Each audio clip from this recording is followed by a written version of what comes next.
Ricardo, tu viste que o Derek Carr, numa quarta tentativa, lançou a bola ao solo para não sofrer o sec. Tu já viste bem o tamanho deste erro? Só se for igual ao do Mark Davis quando selecionou o John Gruden para ser o treinador dos Raiders. Ouch! Essa doeu. Au!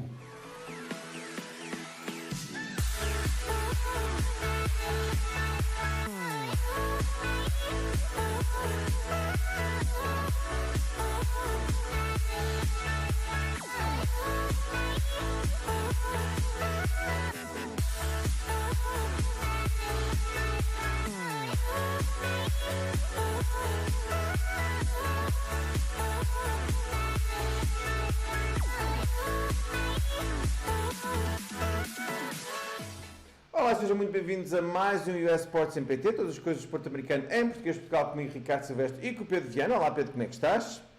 Olá, Ricardo. Olá a todos que nos veem hoje. Muito bem, desculpem por não ter feito o programa na semana passada, a culpa foi minha, não estava em Portugal, estava a tratar de um outro assunto, neste caso aqui ao lado, em Madrid, mas isso não interessa, o que interessa agora é voltarmos à conversa com os nossos telespectadores e sobre, neste caso, o desporto da NASCAR, onde se faz sempre curvas para a esquerda, não esquecer isso. Mas Pedro, passo para ti, apresenta-nos então qual é que é a grande corrida deste domingo. É verdade, este domingo vamos ter a Final Four da NASCAR, neste caso a corrida que dá o título, neste caso o Monster Energy NASCAR Cup Series, que se irá disputar no Homestead Miami Speedway. Dizer que já se tinha apurado Joey Logano e juntaram-se a ele Kyle Busch, Martin Truex Jr. e Kevin Harvick. Dizer que destes 4 corredores já todos têm um título, exceto Logano. Portanto, Ricardo, será que é desta vez que Logano é capaz de fazer surpresa e vencer o seu primeiro título? Bem, tudo aponta para que não. Neste caso, também dizer que Truex Jr. é o campeão em título e isso, claro, tem sempre peso na NASCAR, nem que seja pela experiência, principalmente fazer esta última prova, que é sempre uma prova muito exigente em Homestead, na Miami Speedway. Portanto, Truex, nesse aspecto, já tem os galões, digamos assim. O Logano, ele avançou para Miami depois de ter vencido na ronda dos 8 em Martinsville, na Speedway. Aliás, batendo o próprio Truex para ter a vitória e assim o convite para ser o quarto, portanto, dos 4 finais. E também dizer que eu faço a referência a Harvick, que neste caso entrou de uma forma um bocado estranha, porque ele tinha muitos pontos de avanço sobre todos os outros, mas teve uma infração que lhe custou 40 pontos na classificação dos pilotos. Portanto, ele entra assim um pouco à rasquinha, entra assim com o valor mínimo, mas é neste caso por causa daquela infração que ele foi apanhado e com isso perdeu muitos pontos. Pedro, passando para ti, tu dominas esta coisa de Las Vegas e dominas estas coisas das lines. O que é que tu encontraste que seja interessante dizer a quem nos segue sobre esta grande corrida e que vai dar o título a um destes 4 homens? Nem propósito, e pegando no que estavas a dizer sobre Harvick, a prova disse mesmo que a classificação de Harvick, essa perda de pontos por penalização, não reflete a qualidade deste piloto. É o facto de, para Miami, ele ser um dos favoritos para a vitória na corrida. Neste caso, falando das lines de Miami, de Las Vegas, Harvick e Kyle Busch têm um rating de mais 250, ou seja, por cada, fazendo agora a explicação do que é este mais 250, ou seja, por cada $100 que alguém apostar em Las Vegas, em Harvick receberá mais $250 se Harvick vencer. Portanto, Busch também tem a mesma line, mais 250.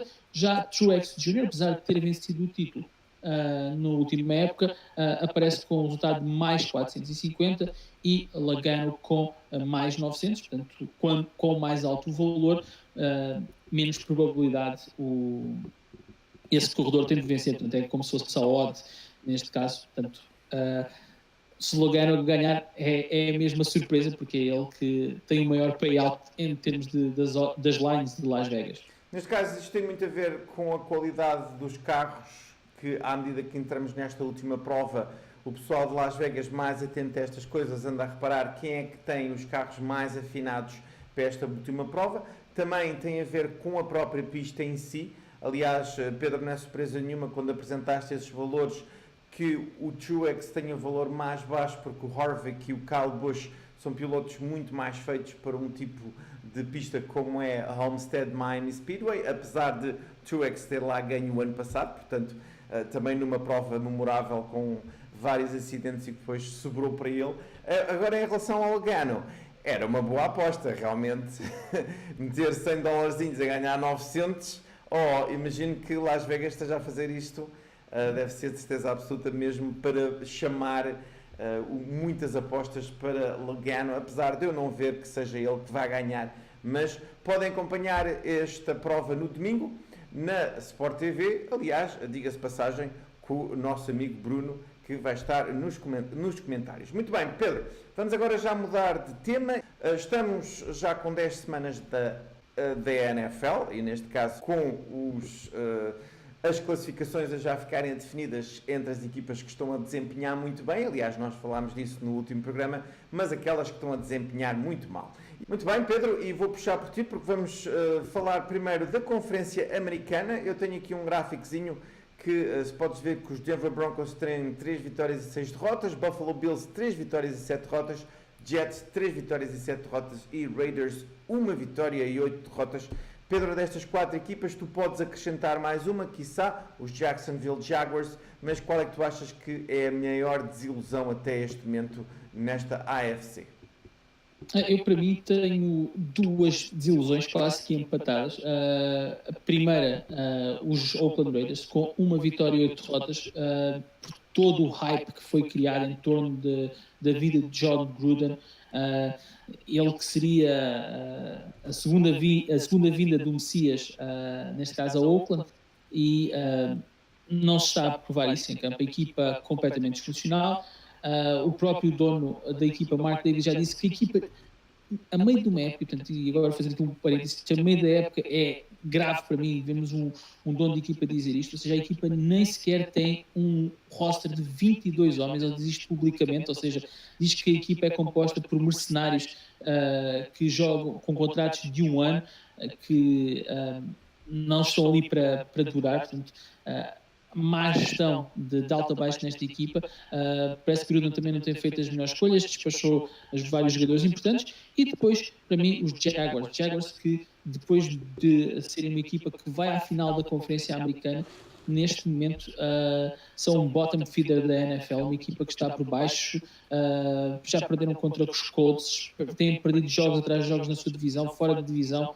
Portanto, acho que a pérola que levam deste ano o prémio de consolação é terem ganho aos Patriots, porque tirando isso, estas para mim são as maiores desilusões da AFC.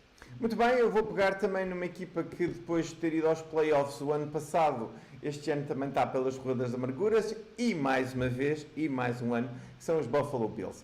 Tem sido uma piada completa aquela situação dos quarterbacks, entre o Allen, entre o Peterman, entre este último que eles foram buscar, que já não lembro o nome, vejam lá o quão memorável é o quarterback da equipa de Buffalo.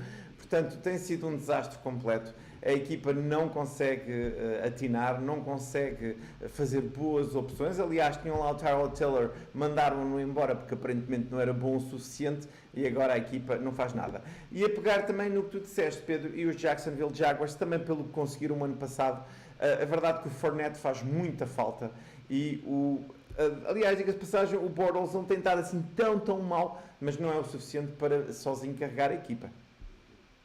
Sim, e sem dúvida, ou seja, o Bortles claramente faltam-lhe atributos para a equipa poder depender de si, para ser ele a carregar o ataque da equipa, e isso nota-se, portanto, que Fournette faz muita falta nesta equipa.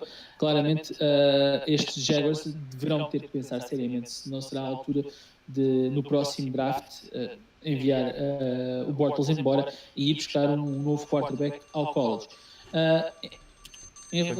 Continua. Tens mais 30 segundos. Só dizer que os Bills, o Josh Allen não parece assim muito mal, mas de facto as lesões, a lesão tem ajudado. Agora, Peterman, esqueçam, o homem não tem jeito para a NFL. E eu já me lembrei, é o Macau. Muito bem, também 10 segundos para falar de os Jets que vão esperar que o Sam Darnold possa melhorar para o ano. Muito bem, Pedro, a campainha tocou, quer dizer que temos que mudar de tema e neste caso passo para ti, porque vamos falar agora das equipas que estão a desiludir, mas na NFC. Exatamente, passamos para a Conferência Nacional e vamos ver aqui quem é que são os últimos classificados nesta conferência. Vamos começar pelos Atlanta Falcons, 4 vitórias e 5 derrotas. Temos também os Seattle Seahawks, 4 vitórias e 5 derrotas, portanto, 2 equipas que nos estavam a habituar a presenças constantes nos playoffs. Cowboys também com 4 vitórias e 5 derrotas. Philadelphia Eagles, os vencedores do último Super Bowl, também apenas com 4 vitórias e 5 derrotas, e depois, mais para baixo, Buccaneers com 3 vitórias e 6 derrotas, o mesmo registro que os Lions. Mais abaixo ainda os Cardinals com 2 vitórias e 7 derrotas, 49ers com o mesmo registro, 2 vitórias e 7 derrotas, e finalmente o carro vassoura da Conferência Nacional, os New York Giants com uma vitória e 7 derrotas. E nem de propósito, Ricardo, o que dizer destes Giants que com tanta estrela e que estão no último lugar da Conferência Nacional? Eu diria que precisam de um quarterback, mas eu vou pegar noutra conversa. Pedro, se por um lado os Eagles é cedo demais, porque eu vejo os Eagles a tornarem-se competitivos agora na segunda parte da época, por outro lado os Seattle são uma equipa que já nos habituou a andar ali a morder os calcanhares e depois entrar pelo wildcard. Agora, absoluta fraude são os Atlanta Falcons e os Dallas Cowboys. E muito me custa dizer isto, é verdade, porque são 2 das minhas equipas favoritas, tanto a equipa de Atlanta como a equipa de Dallas, só que muita qualidade, mas muitas más escolhas, muitas más decisões, muito baixar os braços. Em relação a Atlanta, em relação a Dallas, Dak Prescott está a ser o buraco na equipa que eu estava à espera que ele fosse, e não vou-me adiantar mais, até mesmo para os fãs dos Cowboys não mandarem já com os computadores ao ar quando forem a ver isto, ou ao telemóvel, mas a coisa está muito má, é verdade, e o Pedro diz-me isso, também se deve adaptar o jogo ao quarterback, mas é uma vergonha, na minha opinião, que os Cowboys tenham que andar a esconder o seu quarterback. Apesar de agora a vitória contra os Eagles ter sido um balão de ar que ainda mantém a época acima d'água, mas eu não vejo o Dak Prescott a fazer a diferença. Pedro, vou já passar para ti e, na tua opinião, o que é que te chama mais a atenção neste grupo de equipas? Eu estou como tu em relação aos Seahawks e aos Eagles, ou seja, acho que tanto Seahawks como Eagles vão conseguir entrar nos playoffs. Os Eagles não deixam de ser uma surpresa, porque toda a gente pensava que iam estar num nível muito mais acima do que eles estão neste momento. Aquilo que facilita o trabalho é quem lidera a divisão ser a equipa do Washington, e ainda faltam estas 2 equipas disputar os seus 2 jogos entre si, portanto há aí terreno para os Eagles poderem recuperar. Quero pegar também nos Falcons, claramente uma desilusão, esta equipa que tem talento ofensivo que nunca mais acaba, desde o Julio Jones, Matt Ryan, até o rookie Calvin Ridley, espetacular receiver, mas depois parece que a equipa, com as lesões que sofreu nos primeiros jogos e que prejudicou e de que maneira a sua defesa, parece que toda a equipa baixou os braços. É haver alguma adversidade, pronto, a gente também temos aqui umas peças que estão a faltar, por isso a gente também, se perdemos, ninguém leva muito a mal. E finalmente, também dizer, o dos San Francisco 49ers, esperava-se tanto desta equipa, já tinham um lugar marcado no Super Bowl. Jimmy Garoppolo era a segunda vinda de Joe Montana e de Steve Young, seria a terceira vinda do fantástico quarterback, e vemos que Jimmy Garoppolo não é um clone de Tom Brady. Tom Brady é Tom Brady, e Jimmy Garoppolo não sabe cuidar tão bem de si quanto Brady, e aquela lesão que podem dizer que é algo fortuito, é um azar, Garoppolo tem muita culpa disso ter acontecido, tem muita culpa da maneira como a época está a correr aos 49ers. Muito bem, Pedro, destas, se tivesses que escolher uma para ir aos playoffs, qual é que era a que tu garantias mais 250 para poderem chegar à segunda parte da época? Os Eagles. Os Eagles, eu também concordo contigo. Muito bem, vamos agora mudar de tema e vamos falar da NBA, onde a grande notícia da semana foi o facto de Jimmy Butler ter sido trocado da equipa de Minnesota dos Timberwolves para a equipa dos Philadelphia 76ers, criando assim mais uma super equipa. Neste momento parece que a moda é criar super equipas na NBA para poderem competir, principalmente com os Golden State Warriors. Nesta troca, os Wolves recebem Robert Covington, Dario Saric, Jared Bayless e uma escolha de segunda ronda do draft de 2022. E os 76ers recebem Butler e Justin Patton para juntar a Ben Simmons e a Embiid, uma dupla fantástica dos jogadores. Dizer que o Butler é um All-Star, por 4 vezes já, teve uma média de 22 pontos e 5.3 ressaltos, 4.9 assistências e 2.0 roubos em 59 jogos na época passada pelos Timberwolves. Mas Pedro, passando já para ti, o que é que te faz sentir quando tu vês assim um jogador que, por muito bom que seja e por muito bons resultados que tenha e por ser um jogador muito cobiçado, mas que faz totalmente refém uma organização, ainda por cima uma organização como Minnesota, não é um mercado muito apetecível para se jogar basquetebol, não é uma cidade grande, não é um sítio tropical, não é um estado com menos impostos. Mas o que é que te faz pensar, isto é um pouco transversal a qualquer desporto, mas o que te faz pensar nesta saga Jimmy Butler e os Minnesota Timberwolves?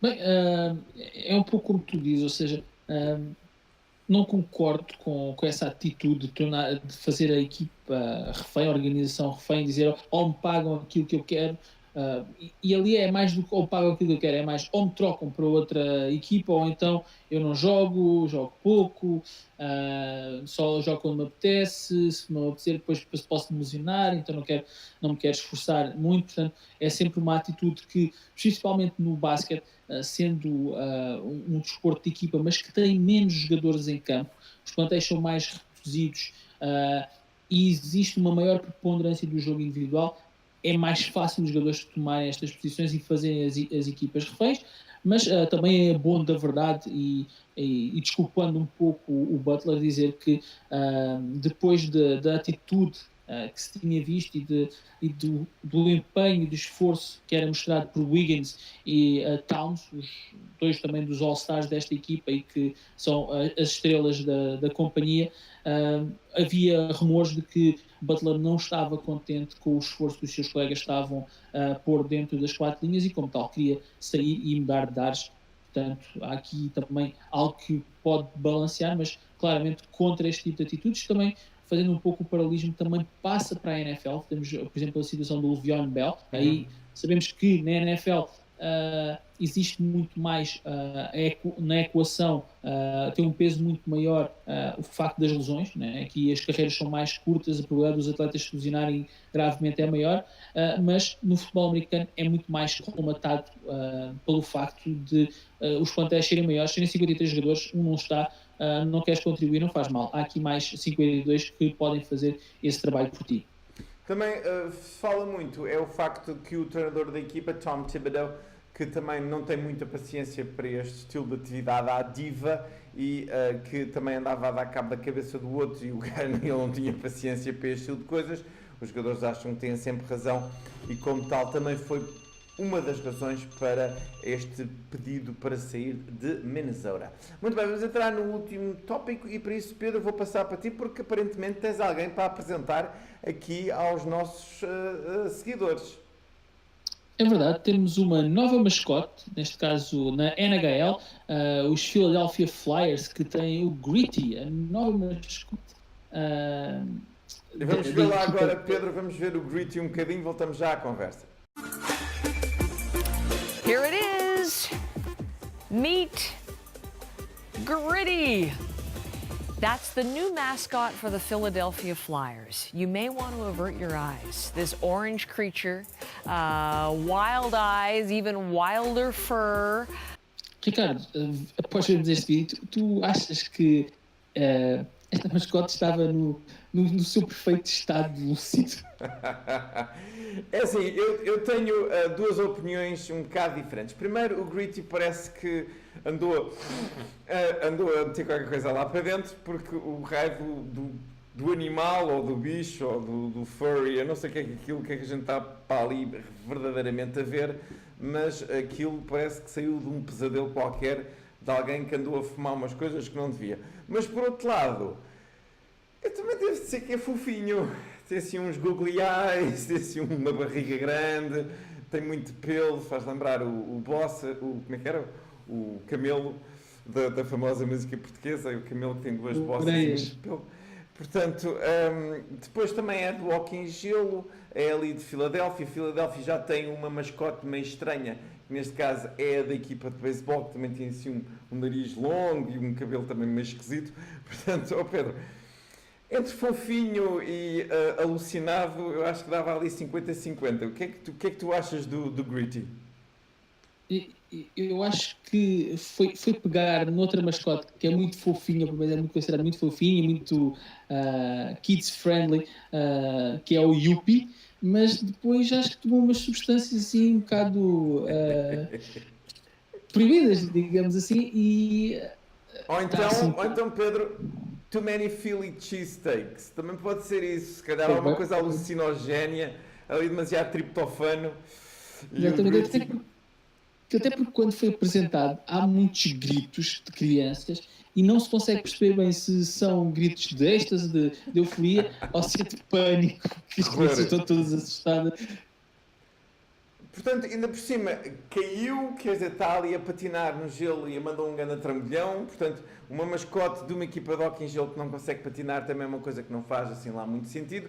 Mas, Pedro, Mike Wilbon da ESPN, que aliás nós, de uma forma muito pouco subtil, este programa que nós fazemos é muito inspirado no Pardon the Interruption. O Mike Wilbon detesta mascotes. Tu que és o Mike Wilbon aqui do nosso programa, porque eu sou o Tony Kornheiser, nem que seja por ser mais careca e mais velho, apesar do Mike Wilbon também é careca. Mas tu gostas de mascotes ou não gostas de mascotes? Qual é que é a tua posição em relação a isso?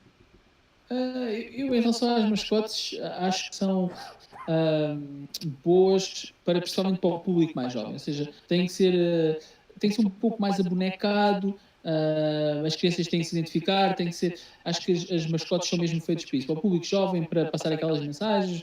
Pessoal, não se esqueçam de lavar os dentes antes de ir para a cama, até esse tipo de mensagens, aquelas coisas tipo como a NFL tem o Play 60 para incentivar os miúdos a fazerem desporto, etc. Fazer aquelas macacadas no estádio, lançar as t-shirts e tal, e principalmente animar ali o público jovem. Por isso é que este derrota um bocado o conceito da mascote, porque acho que há ali muito pouco kid-friendly, mas pronto. Pois, então é para outro estilo de crianças que andam a fazer outras coisas que não deviam. Muito bem, de qualquer maneira, seja bem-vindo, Gritty, e que os Philadelphia Flyers percam muitas vezes, porque eu, como fã dos Pittsburgh Penguins, tenho que necessariamente não gostar dos Philadelphia Flyers, mas gosto da mascote, devo dizer. Muito bem, vamos aqui para a última parte do nosso programa, que é para falar exatamente com vocês. De relembrar que podem enviar-nos um comentário através da nossa conta no Twitter, que é @NFLMPT, @NFLMPT no Twitter, ou então deixar um comentário na nossa caixa de comentários do YouTube, onde este vídeo vai estar, que neste caso é youtube.com/USSportsMPT, mas eu a seguir meto os dois usernames para vocês usarem, para nos deixarem aqui uma pergunta ou um comentário ou uma sugestão. E neste caso, Pedro, começando pela NFL, e o Mica, que é Mica Fernandes 16, diz-nos, ou pergunta-nos, quando é que os Giants vão ganhar um jogo? Pedro, quando é que os Giants vão ganhar um jogo? Tem uma boa hipótese já no Monday Night Football da semana 10.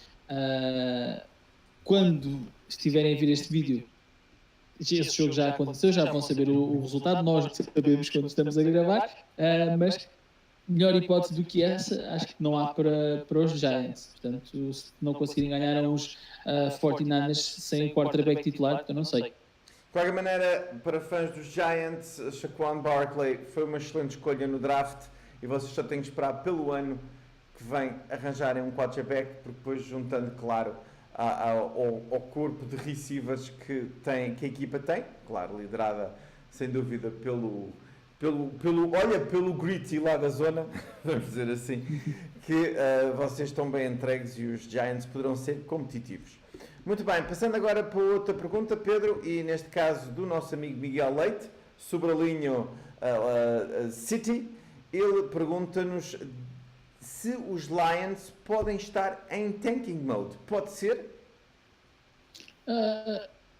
Eu, à partida, diria que não, portanto, esse não era o propósito da época, por muito que isso custe ao Miguel, porque eu queria ver a equipa a ter melhor desempenho do que está a ter, mas de facto há peças que ainda faltam preencher no roster da equipa. De facto, ter trocado, ter enviado o Golden Tate para Philadelphia dá essa sensação de estar em tanking mode, mas eu acho que aquilo que está a acontecer é, de certa forma, um rebuild, ou seja, Matt Patricia quer construir naquela equipa uns novos Patriots. Foi assim que ele foi ensinado e é assim que ele quer colocar a filosofia da equipa. Portanto, quem não se adapta sai fora e a equipa vai demorar ainda alguns anos a ter um roster à imagem do seu treinador. Pedro, eu só tenho uma coisa para dizer. Senta-te direito, se faz favor. Mostra o profissionalismo, ok? Estás a fazer uma pergunta, por favor. Pera, não.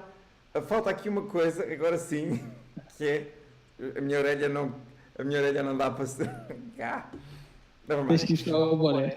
É preciso o boné, pronto, mas tudo bem. Mas o Matt Patricia foi o que tu disseste. Talvez, quiçá, a fazer agora aquilo que é a moda, que é deitar tudo abaixo para reconstruir, e assim ganha mais um ou dois anos de tempo extra. Muito bem, vamos avançar para a última pergunta, e neste caso, antes de avançar para a pergunta, eu tenho que mais uma vez dar aqui a mão ao palmatório ao Tiago Almeida, que disse que os Boston Red Sox iam ganhar, e ele meteu-se comigo com haha, so good, os Boston Red Sox ganharam mais uma vez, nós os fãs dos Yankees, we eat crow again. Mas ele aqui tem uma pergunta, neste caso, que o Tiago também é fã dos Patriots, e ele pergunta, Pedro, se com esta vitória que os Patriots tiveram com os Packers, se o Tom Brady se afasta do Aaron Rodgers em termos da discussão dele ser o GOAT, neste caso, o greatest of all time.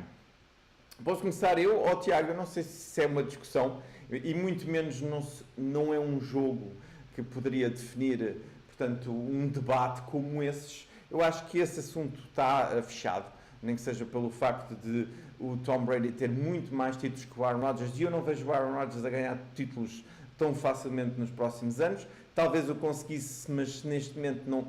Os Rams, principalmente na NFC, não tivessem tão fortes e claramente a liderar o caminho para dominarem a conferência. Mas claro, é Aaron Rodgers, mas mesmo que ele ganhe mais um ou dois títulos, já não se aproxima do Tom.